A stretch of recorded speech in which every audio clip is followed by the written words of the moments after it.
Hello champions and future champions. Hello Chessmood family. JM Gabuzyan is here with you and we're starting our daily lesson. Today we are going to modify the topic of the previous daily. In the previous one, the idea was to play on the side of the board where you are stronger.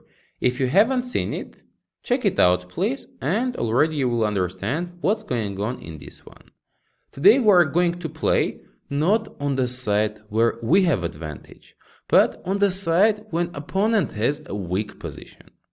For now, please pause the video and make your decision, and only after we will dive deeper in the details.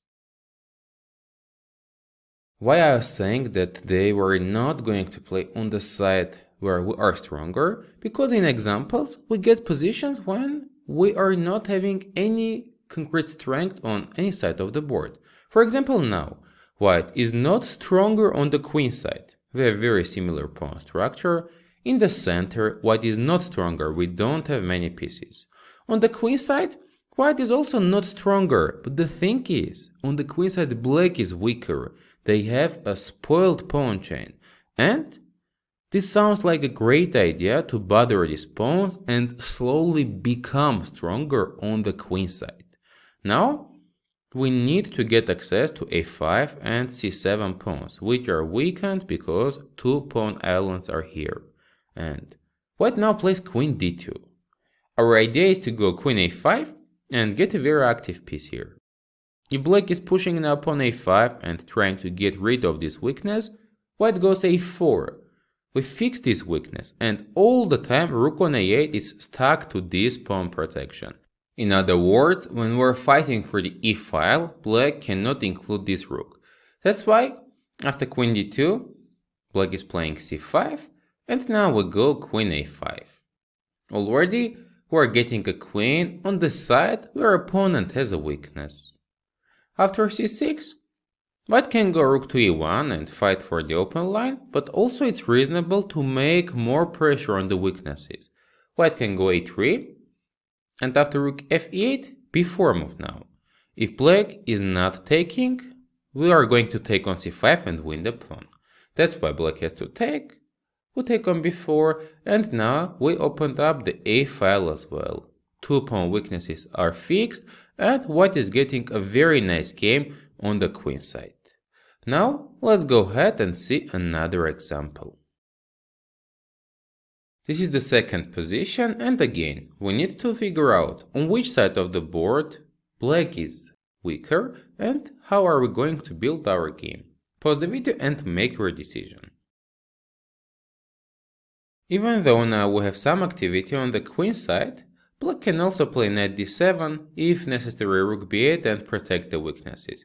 In the center, we have space advantage, but it's not much because black also is having solid central pawns. Let's now take a look at the king side. Black has a weakened king because of the open G line and doubled pawns here. It means if we bring our pieces, we can slowly make a pressure on the weaknesses. Here white needs to get as soon as possible to the king side. Bishop d3 is the beginning move. It's a multifunctional idea. Bishop is getting into the game. We are opening the way for our rook to e3 square, and the most important piece while attacking, which is the queen, gets a chance to go to d1, and now this diagonal is empty, no longer bishop on e2. f5, queen d1, knight d7. We are going for our idea, not paying attention to opponent's moves. Queen h5. Knight f6 is not an option, trying to get closer to the king because of queen g5 check. And after queen h5 and king h8, the other piece is joining the game, as I mentioned previously, rook to e3. Now, we are going to play rook h3 move, and pawn on h7 will be hanging. How to play here as black? Really difficult choice.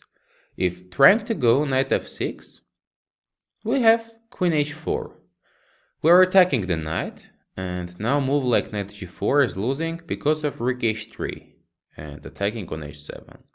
If black goes h6, we can play f3 as well, winning the game. After queen h4, if black goes queen e7, planning to play rook g8, rook g7, and keeping this knight protected, which is the defender of h7. White has strong continuation. You can pause the video and make your decision. Let's see that queen is not only protecting this knight, but also the pawn on b7. This is an overloaded queen. Instead of capturing the pawn on f5, which you probably saw in this position, it's better to play now rook b7, distracting the queen, and if black takes back, queen f6 check, king g8 and rook g3 checkmate. That's why, after rook e3, black cannot keep knight clear to the king side. They go knight b6, but now we play rook h3. Out of a sudden, with queen on a4, white is getting a huge game on the king side, because they are keeping up the right logic, playing on the side when opponent is weaker. Now f6, and this move, even though protecting pawn on h7, is weakening the other pawn on e6. We go rook e1, and suddenly black cannot protect it. If here queen d7, still it's an overloaded queen, two targets are protected, we can capture. No queen e6 because of a checkmate. Otherwise, if after rook e1, black goes rook to e8, we can now capture bishop f5 because we have two attackers on e8 square and black cannot take back the bishop. In this nice way, white is second time creating good game on opponent's weaknesses. To summarize today's daily lesson, we can figure out. Sometimes we don't have strong points on the board side where we can say white is definitely doing better. But in general, we can try to think about opponent's weaknesses. And when we notice something, slowly we can start make a pressure and get a good game on that side of the board. Let's now go ahead and you will get your homework position for this topic.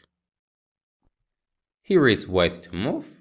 We can decide on which side of the board black has a weakness and start our game. You can share your thoughts and ideas in the comment section below. GM Gabuzyan was here with you.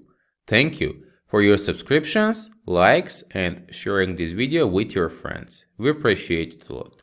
See you next time during our next daily lessons.